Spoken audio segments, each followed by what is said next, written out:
Halo guys, apa kabar kalian semua? Semoga kalian sekeluarga selalu sehat dan dalam lindungan Tuhan ya. Semoga dilancarkan juga rezekinya. Di video kali ini, Minca akan bawain alur cerita film yang berjudul Limitless. Film yang dirilis tahun 2011 ini menceritakan tentang seorang pria pengangguran yang hidupnya seketika berubah setelah meminum sebuah pil ajaib. Dari yang awalnya dia tidak mempunyai apa-apa, sampai dia bisa mendapatkan apapun yang dia inginkan. Sebelum mulai ke videonya, jangan lupa untuk support channel ini dengan cara like, comment, share, and subscribe. Jangan lupa buat nyalain notifikasi juga biar kalian gak ketinggalan video-video terbaru dari kita. Yaudah, tanpa berlama-lama lagi, langsung saja kita masuk ke alur ceritanya. Film dimulai dengan memperlihatkan seorang pria yang hendak mengakhiri debutnya di dunia ini. Saat sebelum dia loncat, terdengar sebuah tembakan yang menyadarkannya, dan scene pun kemudian beralih kepada sebuah hiruk-pikuk perkotaan di siang hari. That was me not so long ago.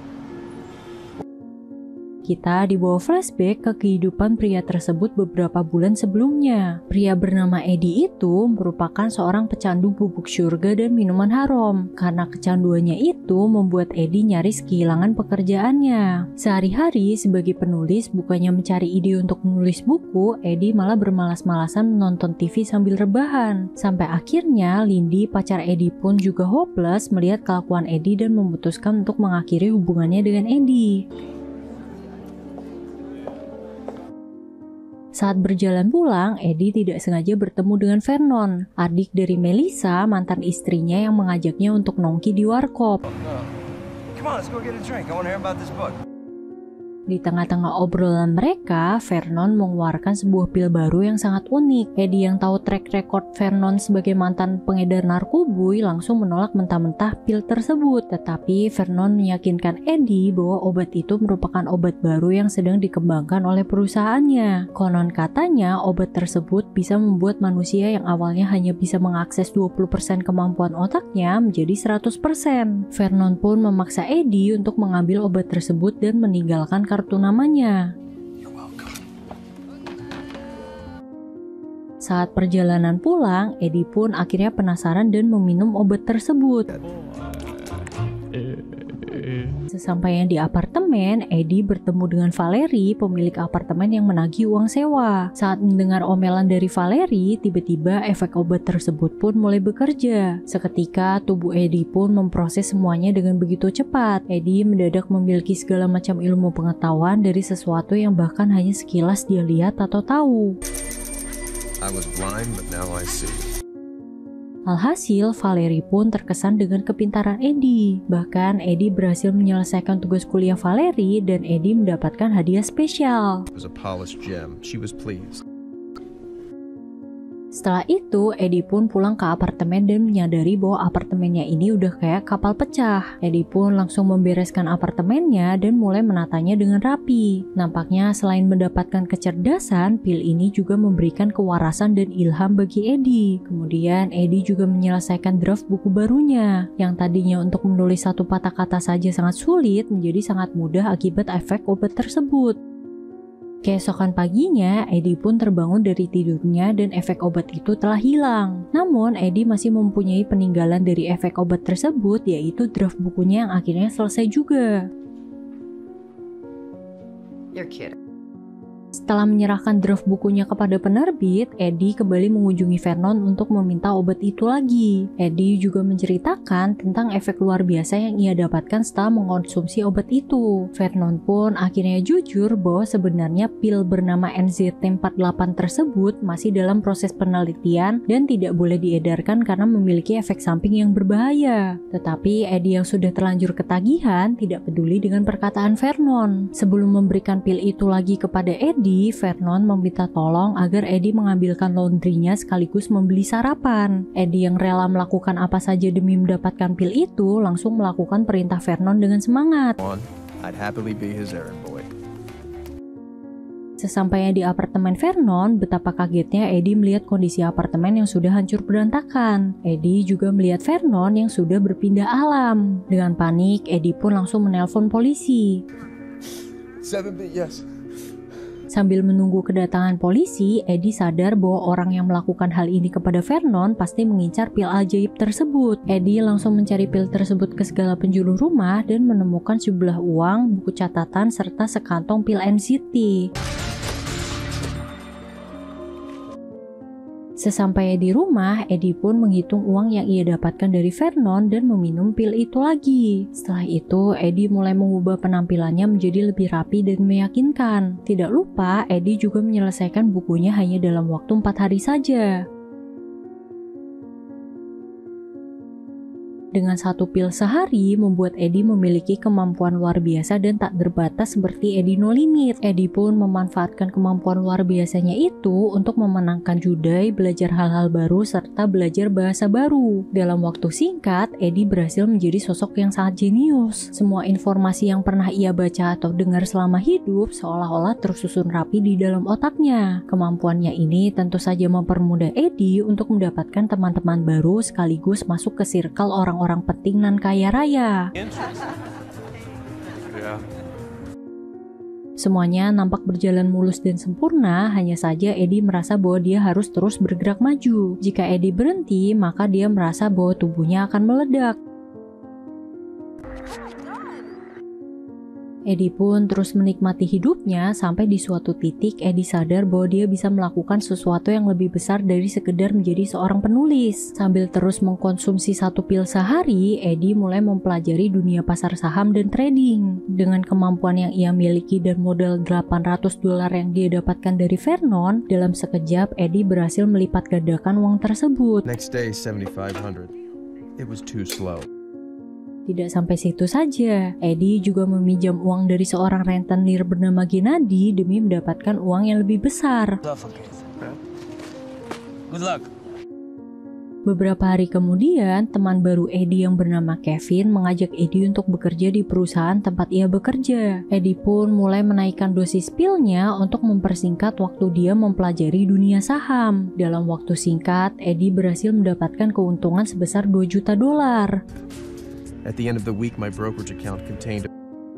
Berita tersebut pun mulai menyebar dengan begitu cepat. Tawaran pekerjaan pun mulai membanjiri Eddie. Bank-bank juga mulai menawarkan Eddie pinjaman dalam jumlah besar. Dan yang lebih gongnya lagi, New York Post mempublikasikan artikel tentang Eddie. Selain itu, Kevin mengatakan bahwa atasannya yang bernama Carl Van Loon ingin bertemu dengan Eddie. Kehidupan Eddie seketika berubah pesat menjadi lebih baik. Hubungan asmaranya dengan Lindy juga telah bersemi kembali. Namun tentu saja tidak hanya pencapaian yang Eddie dapatkan, masalah juga mulai perlahan muncul. Eddie merasa bahwa ada seseorang pria yang terus mengikutinya. Selain itu, Eddie juga merasa bahwa waktu berjalan dengan begitu cepat sehingga dia sering lupa dengan apa yang sedang dia lakukan. What bar was this? Singkat cerita, Eddie pun bertemu dengan Carl atasan Kevin. Setelah mengobrol cukup lama, Carl pun tertarik dan terkesan dengan kemampuan Eddie. Carl menyuruh Eddie untuk bertemu lagi dengannya besok pagi. Seusai pertemuannya dengan Carl, Eddie bukannya pulang ke rumah tetapi terus berjalan maju seakan-akan tubuhnya menolak untuk berhenti. Bagi Eddie, Wall Street hanyalah sebuah batu loncatan, sedangkan Carl adalah jembatannya untuk meraih tujuan yang tak terbatas. Eddie merasa bahwa dirinya bisa menjadi seorang CEO, bahkan menjadi seorang presiden. Keanehan pun kembali terjadi. Waktu seakan-akan berjalan dengan cepat dan Eddie terus berjalan hingga tiba-tiba dia berada di pusat kota. Eddie terus berjalan mengunjungi beberapa tempat dan semuanya terjadi seolah-olah di luar kesadaran Eddie. Pagi harinya, Eddie pun akhirnya berhenti dan tersadar karena efek NCT di tubuhnya sudah habis. Namun, Eddie tidak bisa mengingat apa yang dia lakukan dalam waktu 18 jam terakhir.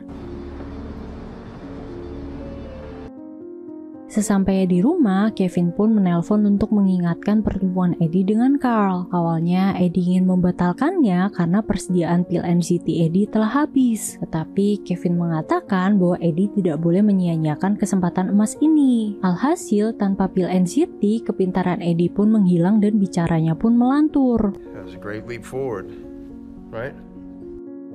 Sesampainya di rumah, Eddie mendapatkan telepon dari Melissa. Ternyata Melissa juga mengkonsumsi pil yang ia dapatkan dari Vernon. Awalnya Melissa juga merasa luar biasa seperti Eddie. Namun perlahan tapi pasti hidupnya juga hancur akibat efek dari pil tersebut. Melissa pun menyarankan agar Eddie perlahan mengurangi dosisnya dan berhenti menggunakannya. When you take it, you take the dose down, but you don't just stop.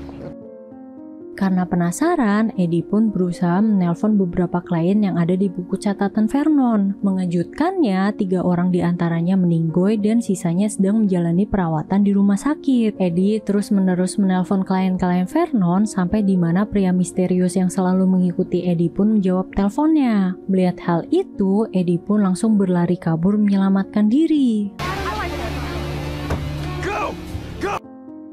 Siang harinya, Eddie dihampiri oleh Gennady yang menagih hutangnya. Saat menghajar Eddie, Gennady menemukan pil NCT yang dibawa oleh Eddie. Tanpa pikir panjang, Gennady pun mencoba pil tersebut dan mulai merasakan efek luar biasa di tubuhnya. Setelah mendapatkan uangnya, Gennady pun pergi meninggalkan Eddie. Di sisi lain, kondisi tubuh Eddie pun semakin memburuk karena dia tidak mengkonsumsi pil NCT.